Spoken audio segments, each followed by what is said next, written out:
On va commencer la soirée. Et donc, on va un petit peu improviser, on va surtout dialoguer ce soir.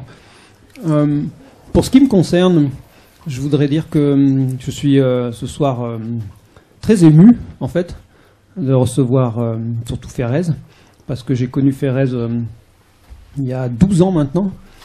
Et à cette occasion, j'étais à São Paulo et j'avais travaillé avec lui. Je peux traduire. Vas-y, commence. Il s'entraîne. Et donc, j'ai toujours rêvé de pouvoir recevoir Ferrez en France et de pouvoir l'inviter à ce genre de dialogue, parce que ça fait partie des gens que j'admire beaucoup à São Paulo et au Brésil. Une des personnes... bon, pas besoin de traduire tout, mais je vais vous le dire à vous, une des personnes les plus intéressantes et les plus intelligentes que j'ai connues au Brésil. Donc, on a vraiment beaucoup de chance. Il faut que vous preniez la mesure de qui est Ferrez, mais Paola va le présenter de façon plus précise. Elle le connaît bien aussi. Mais c'est vraiment une très grande chance de la voir ce soir, et je pense qu'on va bien profiter à fond de la présence de tous les deux pour pouvoir discuter de littérature, d'engagement, de marginalité, de politique, de tout ce que vous voulez. La soirée va être passionnante. Donc je passe la parole directement à Paola, qui je remercie aussi parce que, évidemment, nos invités sont ici grâce à elle. Et donc sans elle, il n'y aurait pas cette soirée. Et donc j'espère que c'est le début d'un partenariat avec Sciences Po qui pourra nous amener beaucoup de débats sur le Brésil. Bonsoir. Donc je m'appelle Paola, je suis traductrice de profession. Et j'ai monté ma maison d'édition, les éditions Anacaona, fin 2009. Donc ça fait maintenant 2 ans, 3 ans. Et le premier livre que j'ai publié, c'est le manuel pratique de la haine. Le manuel pratique de la haine de Ferrez, qui est son 2e roman. Et en fait, moi, quand j'ai lu ce livre en portugais, je voyageais au Brésil et j'étais dans le bus, j'allais, je sais pas, à Salvador de Bahia, 12 heures de bus, et je l'ai lu en portugais. C'est Paulo Lins qui m'avait conseillé ce livre en disant ah, tu vas aimer. Paulo Lins, c'est l'auteur de La Cité de Dieu. Et je l'ai lu dans tout le voyage, comme ça, les 12 heures de voyage en bus, j'étais comme ça dans mon livre. Ça a vraiment, j'ai adoré. Ça a été un électrochoc. J'ai adoré sa manière d'écrire, j'ai adoré sa manière d'humaniser certaines personnes. Et surtout d'avoir parfois une étincelle d'humanité dans un truc qui pouvait être super barbare. Et ça, c'est vraiment ça qui m'a touchée. C'est, voilà, donc il décrit des bandits, des criminels, qui sont odieux, infâmes, mais qui, de temps en temps, sont super humains. Et ça m'a vraiment beaucoup touchée. Et donc à la suite de ça, j'ai continué dans mon envie de diffuser la littérature marginale, puisque Ferrez, en fait, est un petit peu le précurseur de ce mouvement, qu'il a lancé à São Paulo, donc il y a 10-12 ans, qu'il a appelé littérature marginale, que Rodrigo, qui est un petit peu la relève maintenant, appelle littérature marginale périphérique, où en fait leur volonté, c'est vraiment de donner la voix à ceux qui ne l'ont pas d'habitude. Donc ils se considèrent peut-être un peu parfois comme des haut-parleurs, c'est-à-dire faire parler un peuple qui n'a jamais eu sa place dans les livres, qui n'a pas sa place dans les médias. Et pareil, ça m'a touchée pour des raisons diverses et variées. Et donc ensuite, j'ai décidé de publier Je suis Favela, qui est une anthologie, un recueil de plein d'histoires que j'ai pioché un petit peu partout. Donc évidemment, j'ai pris des histoires de Ferrez, mais après j'ai pris aussi des histoires de Rodrigo que j'ai découvert par hasard, et voilà, qui est un peu la maturation du processus qu'avait initié Ferrez, qui a un style d'écriture très différent. Et puis d'autres auteurs. Et ce qui m'intéressait beaucoup, c'était de montrer justement différents regards sur la périphérie. Donc montrer voilà le regard des gens de la périphérie, comment eux ils s'écrivent, comment ils écrivent les gens qui vivent avec eux. Et puis il y a aussi quelques auteurs qui eux viennent pas de la périphérie, ils viennent de l'asphalte. Et ça m'intéressait d'avoir leur regard aussi. Donc au total, ce sont 9 auteurs, des vieux, des jeunes, des reconnus avec des prix et des pas du tout reconnus.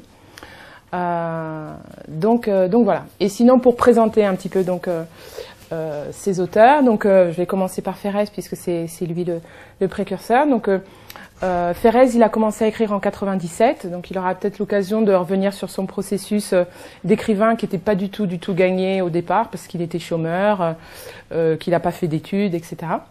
Donc en 97, il a publié un premier recueil de poésie. Ensuite en 2002, Capa en Pecado, 2002. 2001, en 2001. Et puis voilà, ce livre, Capão Pecado, ça a été une explosion. Il en a vendu des quantités phénoménales. Et voilà, et à partir de ce Capão Pecado, beaucoup d'autres auteurs sont arrivés. Et voilà, c'est lui qui a un petit peu ouvert le chemin. Et donc Rodrigo arrive ensuite. Donc Rodrigo, lui, il est professeur en école publique. Donc il est professeur dans 2 écoles. Et il écrit depuis 2005. Donc son premier livre qu'il a écrit, Te Pego Lá Fora, qui est un peu une expression qu'on emploie à l'école, c'est viens là, je t'attends dehors, on va régler nos comptes un peu. Donc en fait c'est un recueil de nouvelles essentiellement axé sur son quotidien dans l'école. Donc en fait ça fait pas mal penser au film Entre les murs, je sais pas si vous l'avez vu, et c'est des nouvelles qui sont très belles parce que là aussi il y a effectivement une violence qui est assez désarmante, mais parfois il y a des moments poétiques qui sont très beaux. Et après, il a publié son autre livre, Sem Mágoas, donc c'est un petit jeu de mots, sans rancune, un peu, où c'est aussi toujours des petites nouvelles. Et Rodrigo aussi est super actif dans un peu toute cette effervescence culturelle au Brésil, et notamment il agit beaucoup avec ce qu'on appelle les sarau, c'est-à-dire des espèces de rassemblements culturels, où toutes les semaines ils font de la poésie, du théâtre, des événements culturels. Pour ces enfants qui sont dans des quartiers complètement carencés en équipement culturel. Donc, à défaut, on l'a dit plusieurs fois lors d'autres rencontres, en fait, puisque l'État ne donne aucune infrastructure culturelle, et ben c'est eux qui se la créent eux-mêmes. Et ça, c'est assez surprenant et assez inspirant. Então, eu falei de vocês dois.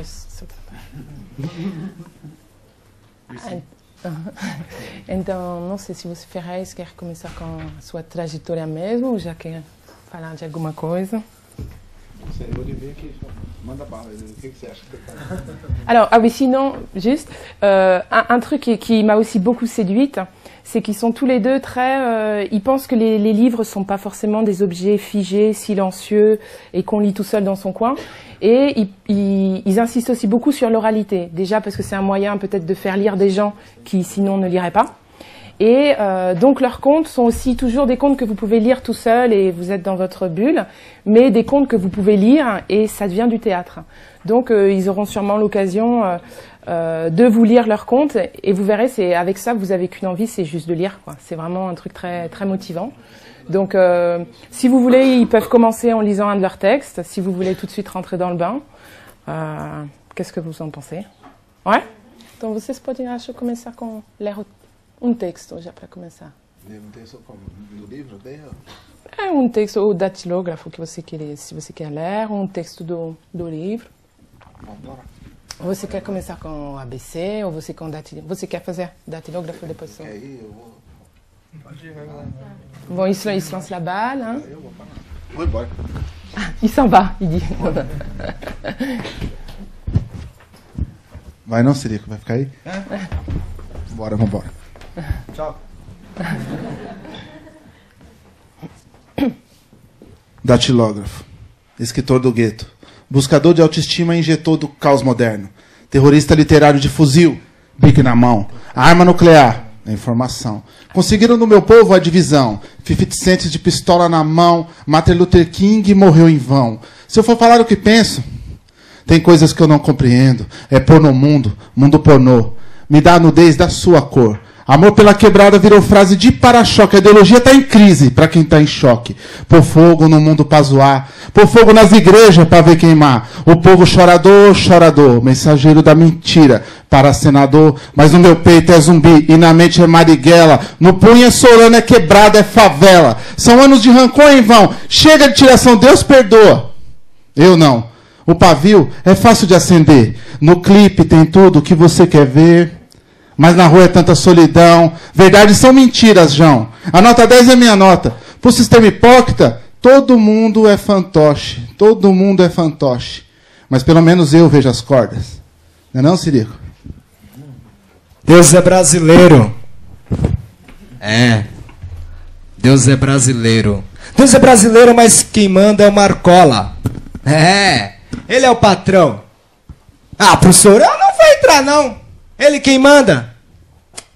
Tá bom. Já que o senhor insiste, mas ó, não vou fazer lição não, viu?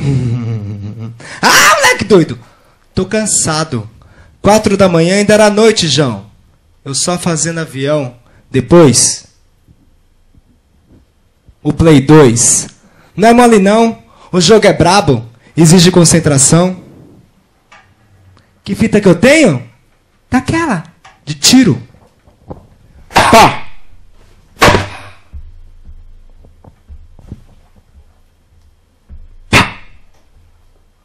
Me imagino tipo com uma 765. Mas logo mais eu tô com uma automática na mão. É, você vai ver, doidão. Ah, professor, não vou fazer lição não. Não entendo nada mesmo. Tô cansado de ficar só copiando. Não sei ler, não sei escrever. Contar? Contar eu conto, claro. Trabalho com dinheiro vivo. Se eu não contar, quem é que garante a minha mesada? É, rapá, a vida é cara. Quem paga meus tênis, minhas roupas de marca? Quem? Pai e mãe? Não tenho. Tudo morto. Só balaço. Mas eu não ligo, nem choro. É, rapá, homem não chora. Só Jesus chorou. O cara era gente fina, mas ó, muito pacífico. Comigo não. Comigo é na bala. Minha vida é na quebrada, no esquema. Por isso que eu falo, nem olha pra minha cara. Porque se olhou... Tomou tiro. Aqui, ó. Quem guia minha mão é o Marcola. Se eu já matei, ei, professor, da missa você não sabe o terço? Já tenho 13 anos, pô. Sou bicho solto, bicho feito. É. Já paguei até veneno, 1 ano na FEBEM, várias rebelião e o caralho. Eu tô aqui na escola 7 de LA, só por conta do juiz. Mesmo assim, não tem quem me segura. Eu fico aí, ó, pelos corredores. Só na fissura, dando uma volta, ganhando a fita. Estudar? Eu só entro no senhor porque o professor é gente fina. Mas ó, só entro de vez em quando.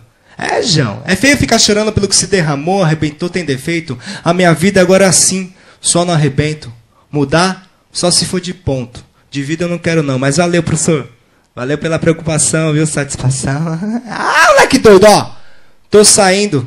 Cansei de ficar na sala de aula, na escola, sei lá, aí. Aí. Aqui é tudo muito parado. Eu vou pra rua. Lá que é o barato. E lá, eu é que sou o mestre.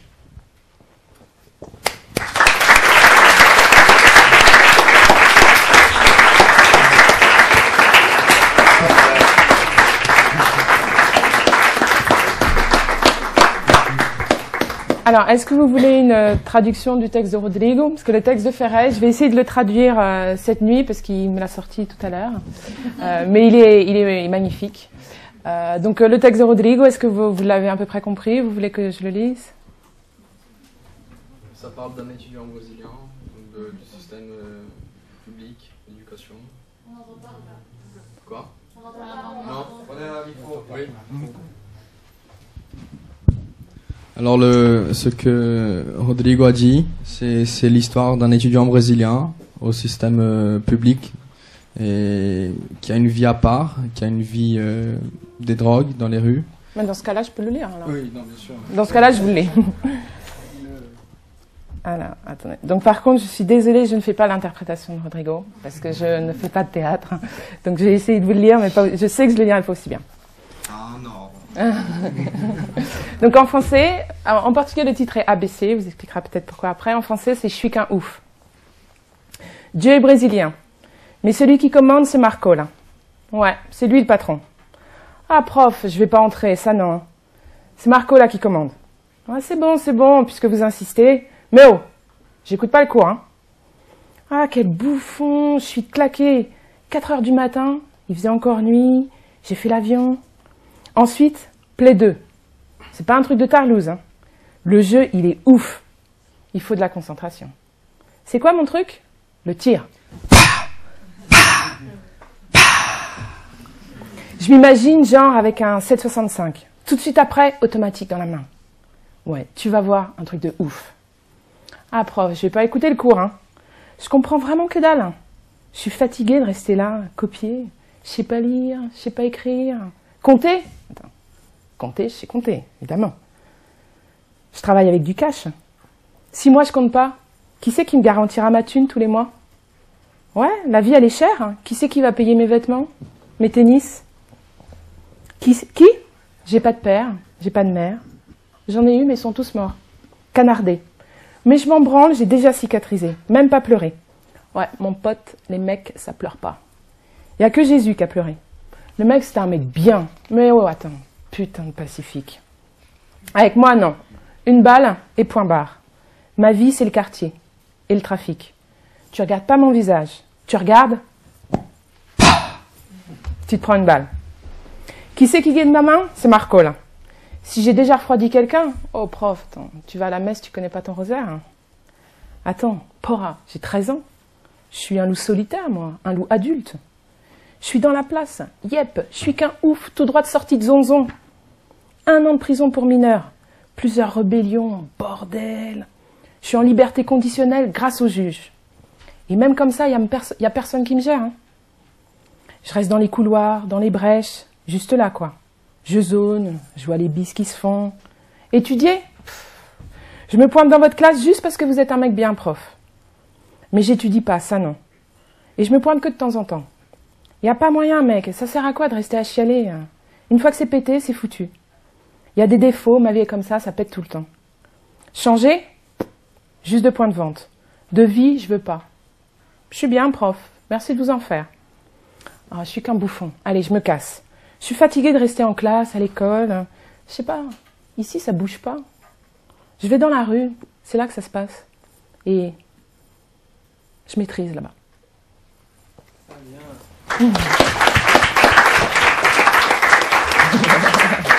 Já tá até interpretando o texto, já tá. Já tá rolando já. Tá ficando zica do baile já. Então, Ferrez, você quer falar, não sei, do poema que você escreveu sobre, não sei, você fala muito dessa solidão que às vezes você senta na periferia, frente ao que está ao redor de você? Por a gente ter a fama assim de ser intelectual, a gente acaba ficando um pouco solitário lendo os livros, porque não é um país que tem muitos leitores, entendeu? Então, ainda mais nas periferias que a gente está, hoje melhorou um pouco, mas antigamente não tinha ninguém lendo. Então... Donc en fait, je lui demandais tout à l'heure dans son poème, il parlait de solitude, et donc il me dit ouais effectivement le fait d'être un intellectuel, on est forcément toujours un petit peu seul parce qu'il n'y a pas beaucoup de gens qui lisent dans la périphérie autour de nous. Então dava vontade de comentar de livros, de falar sobre poesias com as pessoas, e aí por isso que eu entrei pro hip hop, porque com hip hop eu conseguia interagir com os caras nas letras de rap, conseguia subir nos palcos para cantar e falar um pouco de literatura. Donc, pour parler de poésie, c'était difficile dans ce milieu, et c'est pour ça que j'ai commencé avec le hip-hop, pour m'exprimer, et pour parler de littérature. Então, enquanto o movimento deixou eu participei, até virar uma cabeça pensante do movimento de São Paulo, e consequentemente do Brasil, você vira uma referência. E comigo é bem engraçado, porque eu vendo pouco disco, mas muita gente me conhece. Às vezes as pessoas vão no show só para ver o que eu vou falar. Assim. Donc c'est ainsi que je suis devenu une référence dans la scène culturelle, et tout le monde veut savoir ce que je veux dire, et j'aime bien parler. E nessa época eu estudava os autores, eu comprei livros usados de autores russos, como Gorky, né, como Hermann Hesse, que é alemão, e embora ele tenha se naturalizado depois, né, veio para a França e tal, mas eu estudei vários autores diferentes nessa época, porque eu não tinha referência, meus professores não estudavam literatura, ninguém me dava dica de nada, e eu fui atrás fui procurando meu caminho. Eu sempre tive comigo que eu não devia seguir a massa, que eu devia fazer um caminho diferente. Donc j'ai acheté des livres utilisés, des auteurs russes, des auteurs allemands, et comme je n'avais pas de référence, je devais créer ma propre référence et trouver un chemin. Isso aí, agora. Se você... Daqui a pouco, deixa ele. Não falei. Então, nessa coisa de estudar, eu ficava criticando as marcas americanas. Eu falava, o cara vai comprar Nike, cara vai usar a marca importada. E eu ficava com essa crítica dentro do bairro. Até que um moleque falou, então por que você não faz uma marca para poder eu usar que não seja Nike da vida, que não seja... E aí, através disso, eu criei a Onda Sul, que é uma marca que faz roupa na periferia e vende para a periferia com a identidade da periferia. Os moleques compraram uma coisa que tem o nome deles, que tem a cara deles. Je critiquais toujours les grandes marques, comme Nike, des marques internationales. Et c'est ainsi que j'ai décidé de créer une marque spéciale pour les gens de la favela, de la périphérie, qui leur adresse et qui disent un peu comment ils sont, et c'est une marque pour eux, quoi. E hoje a Onda Sul é reconhecida por várias organizações porque ela não depende de patrocínio externo. Ela tem o tamanho que ela tem, hoje ela é muito grande porque a periferia compra dela. Então ela não é uma ONG que recebe verba, doação. Ela vai atrás, ela vende mesmo e a própria periferia alimenta ela. Et cette marque, la Zona Sul, elle tire à son profit des gens de la périphérie. C'est les gens de la périphérie qui achètent les produits. Et elle n'a pas besoin des organisations non gouvernementales ni d'aucune aide pour survivre. Você acha que mudou a autoestima da gente morando na Zona Sul? Eu acho que as pessoas provaram que muda porque as pessoas vão lá e compram adesivo, compram boné, e as pessoas querem participar dos eventos que a Onda Sul faz. Então as pessoas entenderam que aquilo era feito para elas, que não era uma coisa estrangeira imposta, é uma coisa delas mesmo. Donc les personnes veulent acheter parce que c'est adressé à elles-mêmes. Ça ne vient pas d'ailleurs, ça vient dedans, pour le dedans.